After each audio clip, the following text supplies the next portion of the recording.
Characters are the most important part of a story. Without them, you have nothing. A shot can look good, sound good, even be acted great. But if you don't have compelling characters, your story becomes way less interesting.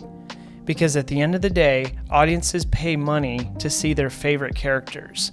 It's less about what is done in your story and more about who does it.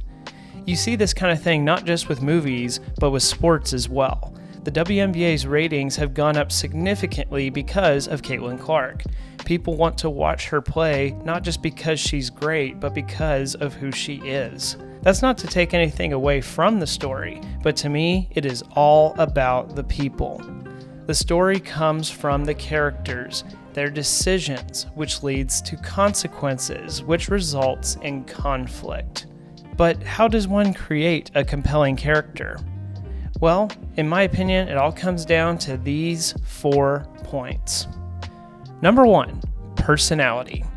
When I create characters, the first thing I do is I give them a Myers-Briggs personality type. Now, this doesn't completely give your character personality, but it's a great start.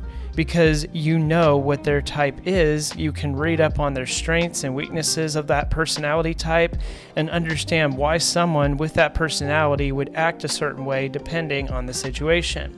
But while that's a great start, there's plenty more questions you need to answer. Like, who is your character and what do they want? Or what is the deepest desire of their hearts? This is basic character writing. Every character has to have a want or desire. Luke Skywalker wants to leave Tatooine. Rudy wants to play football for Notre Dame. And Simba just can't wait to be king. Giving your character a want is crucial, as what they want may be difficult for them to achieve, or it may not be good for them to have what they want. Or they reject what they want because they've been deceived into believing that it's not good for them. Once your character has a desire, ask yourself, what do they need? This is where a lot of conflict comes into play, as your hero may want something, but it's different from what they need. For example, Peter Parker wants a normal life, but he needs to learn how to balance being Spider-Man while still living his life. Because with great power comes great responsibility.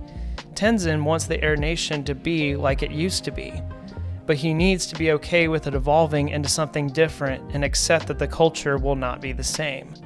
Woody wants Buzz out of the picture so he can still be Andy's favorite toy, but he needs to do what's best for Andy rather than what's best for himself. This will help create the conflict for your character, which leads to my next point. Number 2. The struggles. What are their flaws that they have? What is it that they have to overcome? What is it like for your hero to do something out of their comfort zone? All of these are important. I always say that a character without flaws is a flawed character. They all have struggles of some kind, and once you understand those struggles, it will be easier to create the conflict, because you as the writer need to force the character to deal with those struggles, so that they are able to grow. What? No, I don't want to do that. You're going to have a great time. No. You might meet some new people. No. If your characters aren't uncomfortable, it's boring. You need to make the struggles be in conflict with who they are. If they're introverted, have a scene that forces them to be in a crowd. If they're extroverted, have them be forced to be stuck in a cabin for a day. It's way more compelling when your character has to overcome something that makes them uncomfortable. Like in Back to the Future when George McFly finally stands up to Biff. You see just how hard it is for him to stand up to him, but yet he still finds a way and does it. No, Biff. You leave her alone. When your character overcomes that kind of an obstacle, it's way more compelling because you know just how hard it is for them. Another thing I do all the time is use my phrase, no matter how bad things are for your hero, you can always make it worse. Because the worse you make it for your hero, the more compelling the journey. This is universal to any genre of film. You always want to put your hero through the ringer because it makes the eventual victory that much sweeter. One of my favorite examples of this is in Avatar: The Last Airbender, in particular, Season 2. From the library episode to the end of Season 2, Team Avatar's pain is constant. They lose Appa, which if that wasn't heartbreaking enough, it happens while they are in the desert. Once they make it out of the desert finally, they meet a couple and find out about a secret place that travels refugees to Ba Sing Se privately that is way better than the deadly route they were going to take. But then the couple's tickets get stolen and they can't get new ones for them, so guess what? They have to go through the deadly route anyways. I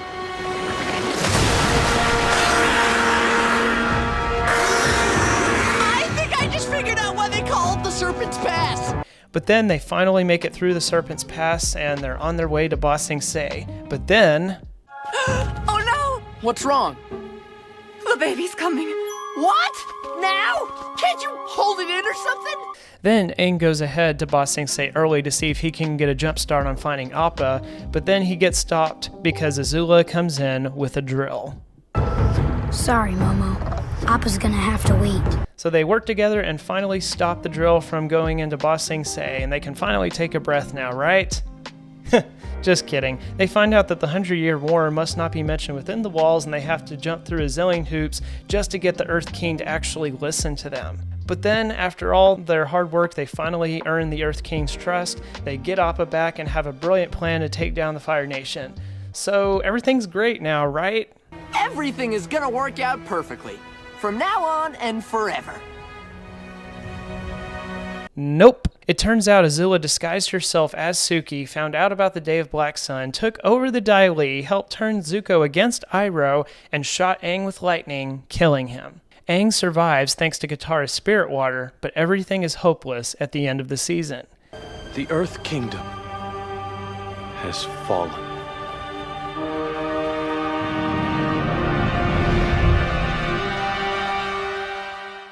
The pain never stops for Team Avatar, and it makes them winning the war at the end of the show that much more compelling. So take a page out of Avatar's book and make your heroes' lives as difficult as you possibly can, because it makes the eventual victory that much sweeter.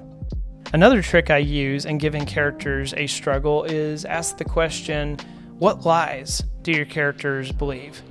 More specifically, what lies do they believe about themselves? In The Lion King, Simba believes that he was the one responsible for Mufasa's death, and that lie kept him away from Pride Rock, which resulted in everything going to crap. He ran away from his responsibility because he believed he was the problem, when in reality, he was the solution. In Harry Potter and the Order of the Phoenix, Harry Potter is believing lies from Voldemort throughout the entire movie. He feels nobody believes him, nobody stands up for him, and that he's becoming bad. But none of that was true. However, it is easy to see why Harry went there because lots of people were calling him a liar. Newspapers were printed saying he was the boy who lies. And every time he tried to talk with Dumbledore, he would ignore him. Oh, thank goodness. Next we need to... Look at me!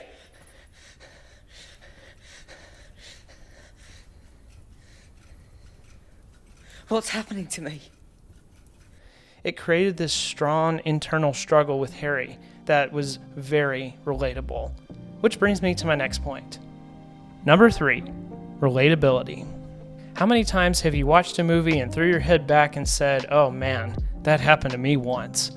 It is imperative that you make the struggles your characters go through as relatable as possible, because this is where you make the connection with your audience. This is what makes your story more human, and this is what makes a fictional world believable. I mean, because it's kind of silly that a puppet can lift a spaceship with his mind. But you know what isn't silly? The internal struggle of Luke wondering if he has the power to do the same, and the fact that it's just not easy for him. It's silly that a guy can stop bullets, right? But you know what isn't silly? Neo learning to free his mind and letting it all go. Fear, doubt, and disbelief. Free your mind. It's silly that toys can come to life when you leave your house, right? But you know what isn't silly? Jesse's owner giving her away because she's outgrown her, but she thought that she would always love her. Your world can be as silly as you want, but audiences won't care as long as you make your characters' struggles realistic and human. Ideally, this is where the writer inserts their personal life the most. Movies can be fiction, but in a way, if done correctly, movies can be just as real, if not more real, than real life. Number 4, acting. As a writer, you create the character, but it is the responsibility of the actor to bring them to life. They are the ones who the audience will see at the end of the day. Don't be afraid to let your actor come up with something new or bring their personal experience into a performance. A lot of people say Tony Stark has a similar journey to Robert Downey Jr., and that they even admitted that they got some of the ideas from his personal life. The same goes for Sylvester Stallone in the Rocky movies. I mean, he's basically Rocky Balboa in real life. If you've done your job as a writer, the actor has a lot of great material to work with, and usually, in my opinion, an actor can count for at least 50% of what makes a character work. Now, all that being said, good acting doesn't equal good character. There are a lot of great actors who do what they can with a character, but if there is no foundation, you have nothing. I need someone to show me my place in all this.